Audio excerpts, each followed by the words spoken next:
One thing is for certain about WandaVision. This first new serving of the Marvel Cinematic Universe in almost 18 months is not a show to remind you why you love superheroes. To call it the MCU's oddest project understates it. Beyond its central characters, it is practically unrecognizable from its feature film stablemates. It's so different, in fact, that it stands a chance of being divisive and alienating. But rather than a reason to avoid it, these are all factors that make it absolutely worth tuning in for.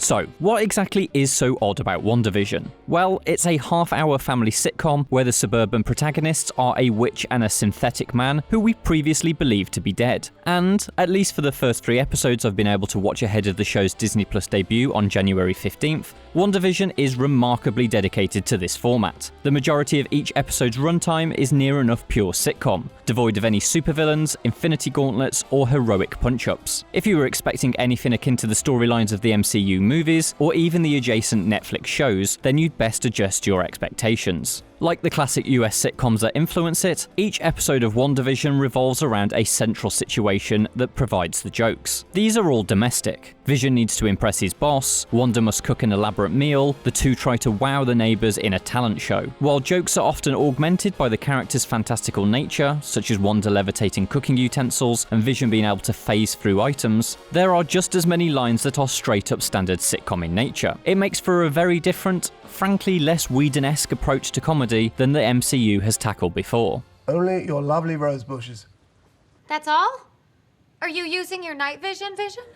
That approach is further complicated by WandaVision's other big idea, changing eras. Each episode recreates the stylings of iconic shows from American television history, starting in the 1950s with elements of I Love Lucy and progressing on to the 60s and 70s with Bewitched and the Brady Bunch. The homage to these shows comes not just with the vintage visuals, but in the jokes themselves. WandaVision is not a spoof of these eras. It earnestly adores them, and so the recreation of the era's writing and delivery is remarkably accurate. Depending on your fondness for those decades of television, these jokes will come across as either charming or a touch antiquated. For some viewers, this dedication to the sitcom format may be too much. After all, no one was campaigning for a Marvel show about domestic bliss. But the twee comedy provides a stark contrast with WandaVision's most interesting feature, an underlying and building sense of dread. Between the jokes, it's clear that something is wrong. A missing memory, a sinister radio broadcast, and a bright red object in an otherwise monochrome world all hint to Wanda and Vision's life being less idyllic than it seems. This uneasiness, that our heroes are somehow trapped in a reality that functions as the greatest hits of US comedy, is not dissimilar to Twin Peaks' contrasting elements of supernatural darkness and heightened soap melodrama. This means that you can be safe in the knowledge that WandaVision isn't just a Marvel-branded sitcom. How long it will take to unearth the show's mystery could be WandaVision's undoing though. While there are several hints throughout that point to these more sinister goings-on, the first 3 episodes reserve genuine plot development for end-of-episode cliffhangers.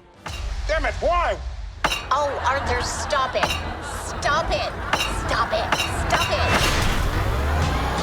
The first 2 episodes, packaged together as a 2-part premiere, do little to push the story forward, and instead seem geared to get all the setup worked out in the show's first week. As such, WandaVision could lack momentum, a problem shared by The Mandalorian and its frequent use of episodes largely disconnected from the main plot. Episode 3 does provide notably more development in both the sitcom and meta storylines though, so it may be that the show is just easing viewers in with its first hour. While the slow burn on the mystery could be disappointing, WandaVision is likely to remain highly watchable thanks to its titular duo.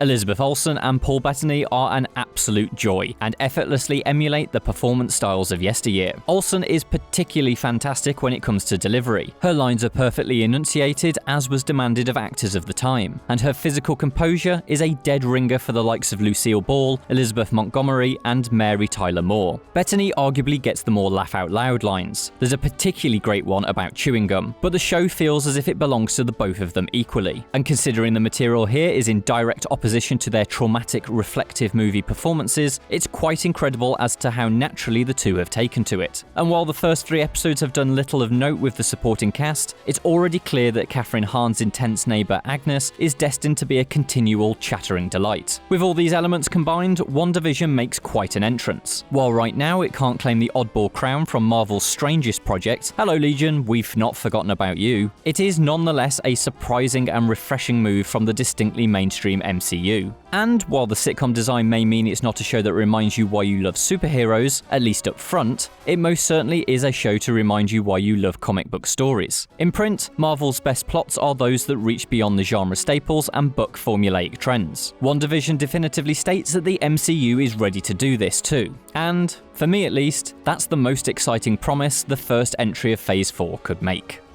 If you want even more WandaVision, then why not check out these trailers?